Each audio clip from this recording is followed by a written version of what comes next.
welcome back to the Forgetful Scholar, and this week we're gonna chat about books. Two books. So I have contemporary suspense adventure and historical paranormal cozy mystery. So let me do the contemporary suspense action adventure, and it's this guy. I think if you guys watched my book haul, you would recognize this guy. It's Assassins Anonymous by Hart, and it is, where is it? It was published 2024, and it is 306 pages. This was, oh man, I kept going back between 3 and 4 stars, so I think I'm gonna have to do a rare half star, so 3.5. I had a lot of fun reading it. It's one of those books that you could totally picture as a movie. Like, as I was reading it, I just pictured it as a movie, like a Jake Gyllenhaal type as the main lead, which is Mark. I like, there was quips. The action scenes were really great, especially since they're written. I'm always so impressed when authors do really interesting written down fighting scenes. I'm like, how do you keep track of all the hands, you know? Like, how? The third act was very impressive, and also, like, I got a little sad, like, how it wrapped up. There's this one moment I was like, oh no, oh no, no, no, no, no. So, you know, that's probably why I kept going between 4 to 3 stars. That scene got me. And there's an adorable cat that he takes with him on this adventure, because the cat basically adopted him when he was at his lowest. I don't really care for the cat's name, but like, I'm pretty sure the author was like making fun of, so I'm like, okay, because the cat's name is P. Kitty, and the way that this cat is described, I'm pretty sure it's like you know, like not an homage, the opposite, it's making fun of. So I was like, okay, sure, you know. But let me get back to what this is. So Mark is a retired assassin, and he meets it with his group Assassin Anonymous, which is based off, of course, NA and AA, Narcotics Anonymous and Alcoholics Anonymous. Why is that word so hard? Because I'm an idiot, that's why. Anyway, so there is a lot of God stuff, but I kind of expected that, because those organizations are built around a higher power. So, you know, I was kind of expecting that going in. He is close to his 1 year of not killing, which, you know, congrats, you know. He's a very likable character. We're in his POV the whole time, and he's a very likable character, even when he's killing people. I know, I was surprised too. It's definitely not romantic, because some dark romances, like the MC is like a serial killer. It's not romancing any of that, right? It's very interesting how the story tells like the toll it takes, and it's fast paced, it's quippy, there's a lot of fun action scenes, a lot of fun locations, a lot of fun like details of this assassin network, you know. Why am I saying so much? I don't know. Here we are. Okay, great. So there's a lot of heart, there's a lot of surprise. Like, he has more friends than he thinks he has, you know, and it's fun going on this journey with him. There's a lot of flashbacks to him being in his full assassin persona, and he has a handle, because all the professional assassins have a handle. It wasn't chosen by him, it was chosen by his handler for this shadow operation international agency called the Agency. I know, so clever. Anyway, no, it's fine, because I think if it had like, oh, the shadow, something stupid like that, I would have been like, oh, that's freaking ridiculous. So this international shadow organization called the Agency, I buy that, right? It doesn't sound like a weird name I would make up when I'm DMing a Dungeon and Dragon game. So anyway, can you tell I had 2 hours of sleep last night? Can you tell? Can you? And the construction outside and everything's just chaotic. Everything's chaotic. Anyway, so his moniker is the Pale Horse. Now, if you don't know that reference, it is the 4 horsemen of the apocalypse. There's 4 horses. One is the white horse, and depending on which Bible you read it from, it's either pestilence or conquer. I remember it being pestilence, but you know, I think some other Bibles call it conquer instead. Whatever. The red horse is war. The black horse is famine, and the pale horse is death. And he's the last because hell follows behind, right? Yeah, the apocalypse follows behind. And don't confuse white horse and pale horse. Pale horse is like, you know, those really pretty caramel color horses, you know? And I always thought that was messed up. Because like, horses, leave horses alone. Why you gotta use horses for the apocalypse? Horses are sweethearts. But obviously it was written, you know, thousands of years ago, and horses were the main mode of transportation. You either rode a horse or a cart or chariot that the horse pulled, or you walked. So cool, got it. Why am I like segueing so off? Anyway, I'm just saying, give horses a bad name. Horses are great. Anyway, geez, I'm so annoying right now. I'm annoying myself. I can't imagine. So you have flashbacks to where he's like full pale horse, and then, you know, now when he's trying really hard not to kill, and he's finding it very hard to fight off these professional killers when he can't kill, you know. So there's a lot of humor in that. There's a betrayal I did not see coming. I should have, but I did not see. So that was fun. This one scene in the 3rd act, I was like, no. So get ready for that. That's a lot of fun. And again, I could just see this as a movie. Like, it just played out. It would like perfectly translate to the big screen easily. You know what I mean? And I could see this being like a nice franchise, sort of like John Wick and everything, or Bourne Identity, stuff like that. Because he is trying really hard not to kill. And there's this underlining seriousness about, you know, addicts trying to stay on their sober path and how hard it is. And I was really blown away by that subtext and the little bit of hints and things like that, you know. So it is fun traveling around the world, cool fight scenes, cool premise, funny quips, a great adorable cross-eyed cat, and friendship is magic, obviously. But there has like an underlining conversation, discussion, reality of people who have substance abuse. And in this book, obviously it's killing, or the dopamine rush you get from killing. It's well laid out. That is very serious. So I really enjoyed it. Why is it not like 4 or 5 stars? This is such a personal nitpicky thing that you guys are probably gonna, oh God, roll your eyes. But I'm not particularly fond of flashbacks. I'm just not.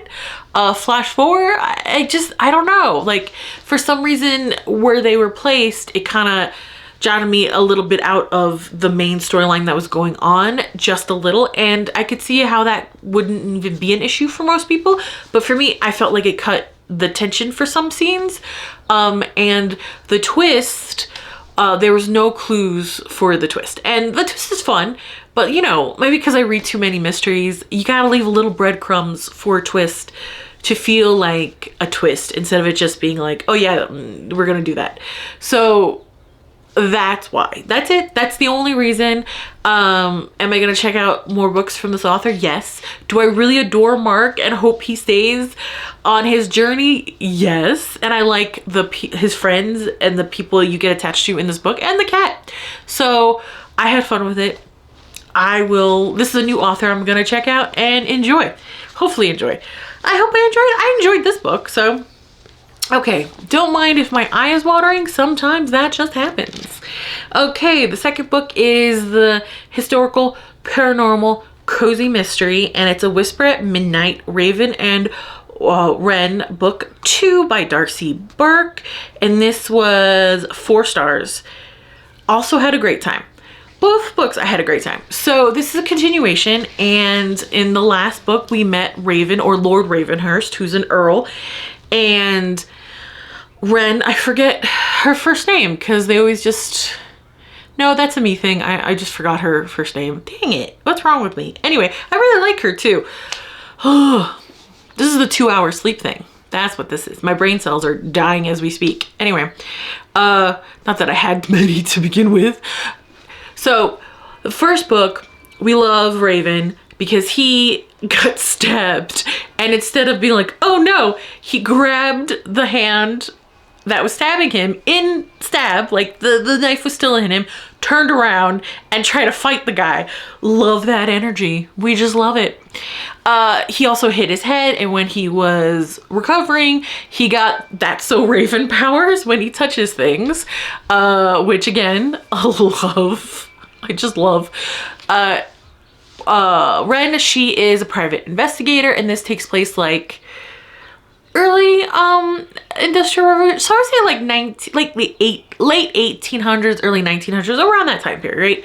Considering the clothes style, that's where I would put it, right? There's no real talk about trains or anything yet. So her father was a policeman, and her grandfather was a magistrate, or what we call in the US judges, a judge.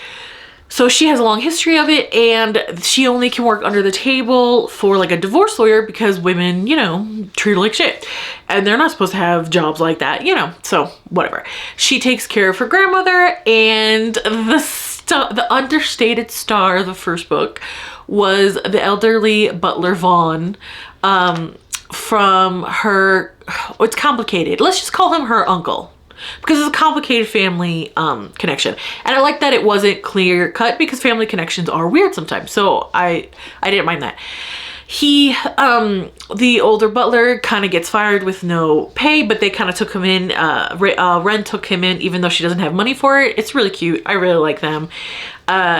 Ravenhurst wants to help because he told her about his That's So Raven moments, and she believes him, which is great. So they're kind of like a Sherlock Holmes, Watson, but with powers duo, and I like their banter. I always like their banter. This book had me riveted. Oh, I didn't say. Oh my gosh. It's 336 pages, and it was also published 2024. So this book had me like riveted because it has to do with Raven's ex-fiance. So he was engaged to this lovely lady, and he caught her cheating on him with her now husband. So he broke off the engagement, and like, let me just say, once a cheater, always a cheater, So better off without her, Raven. And he thinks so too. But he's like, I don't really want to marry. Although the slow burn romance between Wren and Raven I really like. There's a lot of momentum in this book. I was kind of surprised because there's more books in the series, but it kind of also got like hit a stopping gap. So I was like, okay, so maybe they decided to do more books, so they're gonna pull out the yearning between the two, because she never wants to get married, because women at the time when they got married, they had no freedom. So everything she earned or worked for would be taken away, and she doesn't think a husband would let her continue to be a private investigator. Isn't that just beyond enraging? I mean, isn't it just? And I have to remind myself that it, like, when my mother was younger, women weren't allowed credit cards or bank accounts without a husband. You know what I mean? Like okay, before my head explodes in anger, let's continue. So the ex hires Wren because she wants to get a divorce, and she's pretty certain that her husband has been stealing her jewelry, right? And the ex is, I don't even remember her name, but she's in a very precarious position because divorced women, shunned her. Family disowned her when she married this guy, and she has like no skills. So what is she gonna do? So she wants the jewelry back so she could sell it, so she could at least have a place to live for a while, and she was annoying because I think she was meant to be like a little bit of a catalyst for Wren to realize that she likes Raven more than a friend, because Wren definitely gets jealous with some of the things the ex flirts with Raven, and the ex's friend flirts with Raven too. So it kind of causes Wren to realize that, like, oh no, he's my friend and he's attractive. Oh no, what am I going to do with this? So, you know. And okay, so her husband, the ex's husband, gets murdered. So now they want to investigate, and Raven gets dragged in because the ex sends him a desperate letter for help, and he's a good guy. He doesn't have any sour feelings because, quite frankly, he doesn't care. Like, it's not even like he hates them. He honestly couldn't care less about either of them. Now that is some petty tea, and I love it. Like, that is some best revenge kind of stuff, right? He's living his life, making a fortune, happy as a clam, where these two are like, one's full of regret and one's full of anger, right? Because the dead guy hated Raven with a passion, and Raven's like, what did I do? You're the one that kissed my fiance that one time. I should be angry, but I don't even think about you. You know what I mean? So there's a couple mysteries to uncover in this. Why the dead guy hated Raven so much, right? And who killed him? And like about page 200, I realized like the murderer, but the thing is, there's more than one murderer. So I guessed one of the murderers.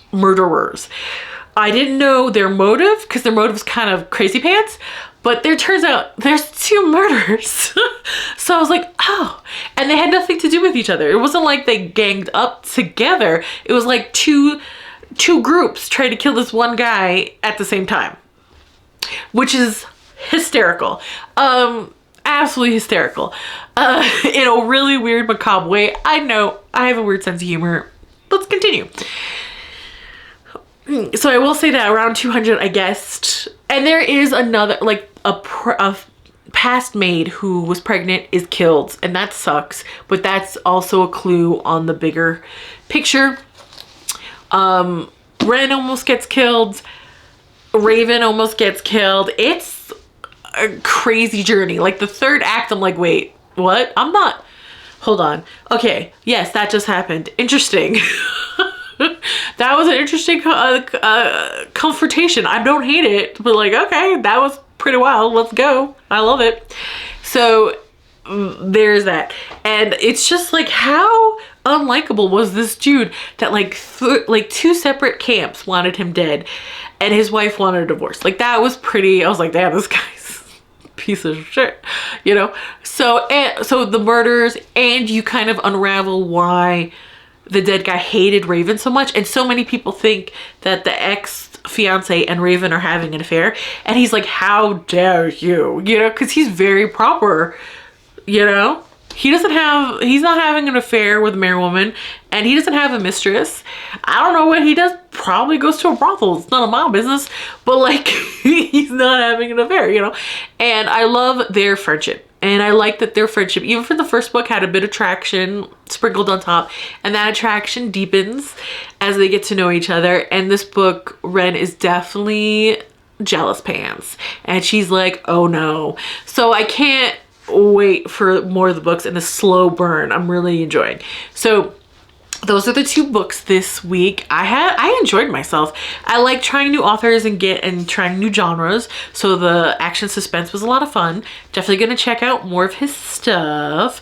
And honestly, the only reason it's not 4 stars is just nitpicky bullshit with me, nothing else. Anyway, I don't want to, but it's time for me to get back to the real world. Like, comment, and subscribe, and I'll see you later. Bye.